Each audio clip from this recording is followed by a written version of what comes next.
আমি এরকম বহু ইসলামিক চ্যানেল যেগুলো আপনারা দেখেন, রেকর্ডার হিন্দু আমি দেখছি, বোঝেন নাই, চাকরি করে, মানে ও ছেলে ভালো এডিট করে, ভালো রেকর্ডিং স্কিল ভালো, এডিটের স্কিল ভালো, কিন্তু চ্যানেলটা হচ্ছে ইসলামিক। হিন্দু আসে ওয়াজ রেকর্ড করতে, ওকে আসলে দিন প্রচার করতে আসে নাকি রেকর্ড করে ইন্টারনেটে টাকা কামানোর জন্য আসে? আল্লাহকে হিদায়ত কেমন দোয়া করে, ও যদি হিদায়ত পেয়ে যায়, এদের ওয়াজে আলহামদুলিল্লাহ মানুষের উপকার হচ্ছে না তা না, কিন্তু সে নিজে কোন রসাতলে চলে যাচ্ছে। আমার এই জায়গায় এখানে কষ্ট লাগে যে এখানে সারা দিন আমি বলতে পারবো এখানে ঈশান নামাজ পড়ে নাই, ক্যামেরাম্যানের মধ্যে আছে কেউ?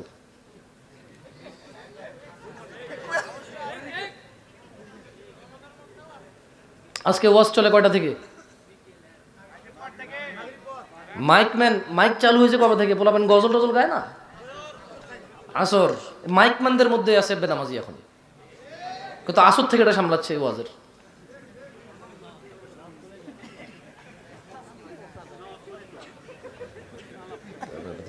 জনগণের টাকা নষ্ট না এটা? তখন আপনি বলবেন আপনি না নিলে তো চলে, এবার আমি কিনে নিতাম নয়। আউযুবিল্লাহি মিনাশ শাইতানির রাজিম। যাক, আল্লাহর কাছে দোয়া করি যে উদ্দেশ্যে আমি আসছি দিন প্রচারের, এই উদ্দেশ্যের মধ্যে যদি টাকা পয়সা, শান শৌকত, আত্মমর্যাদা, গৌরব, অহংকার, অহমিকা এবং লোক দেখানো কোনো কিছু থেকে থাকে, ইয়া আল্লাহ আপনি আমাকে ক্ষমা করে দেন।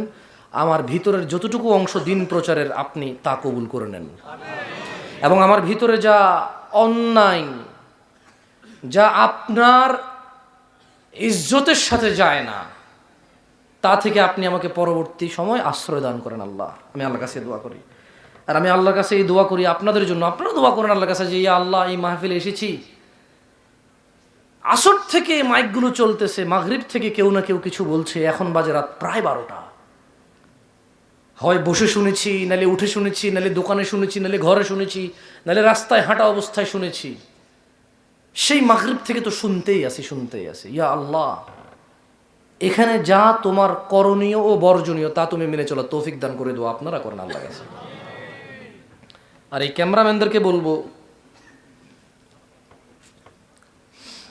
তোমাদের এই উপার্জন তখন হালাল হবে যখন নর্তকীর নাচের উপার্জন হালাল হবে, যখন গায়কের গান গাওয়ার উপার্জন হালাল হবে, তখন তোমাদের এই উপার্জন মনিটাইজেশন আর অ্যাডসেন্সের উপার্জন হালাল হবে, এর পূর্বে হালাল হওয়ার সম্ভাবনা নাই।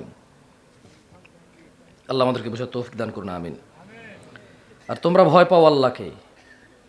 এদেশের শিয়া সুন্নি, চিশতি, সাবেরি, তরিকত, হাকেকত, মারেফত, গরম সুন্নি, ঠান্ডা সুন্নি, এদেশের আহলে হাদিস, জমিয়তে আহলে হাদিস, তারপর হচ্ছে কি আহলে হাদিস আন্দোলন, আরও নাম থাকতে পারে, তারপরে কওমি, তারপরে হচ্ছে এদেশে হেফাজত, কোন ওয়াজ তোমরা রেকর্ড করো না?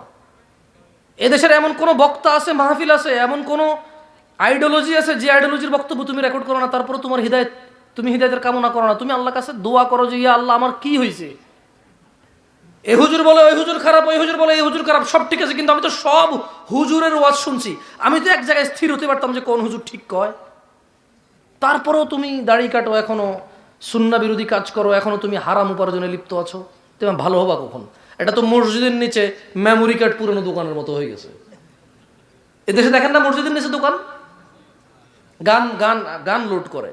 আমি এখনকার 2014 সালে যখন দেশে আসছি, আমি আমার গ্রামে দেখছি, মানে আমার গ্রাম না বলবো, শহরের তো মসজিদগুলো, উপজেলা পর্যায়ে মসজিদগুলোর নিচে দোকান থাকে, বুঝছেন?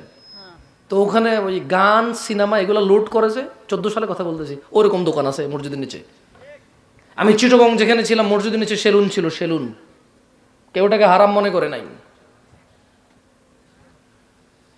তো এখন মানে কোনো মানুষ দোতলায় মসজিদ, নিচতলায় দোকান, আজান হয়েছে, একামত হয়েছে, নামাজ চলতেছে, নামাজ শেষ হয়েছে, সে দোকানদারি করে, তাহলে ওর হৃদায়ত আসলে কোথায় হবে? আর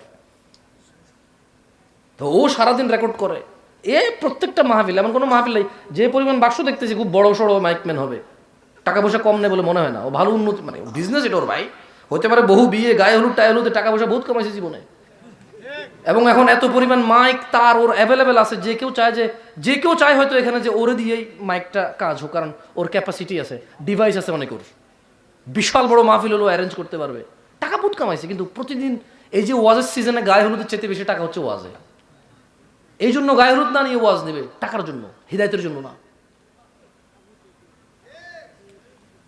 আমরা ঠিক না গেলেও ঠিক।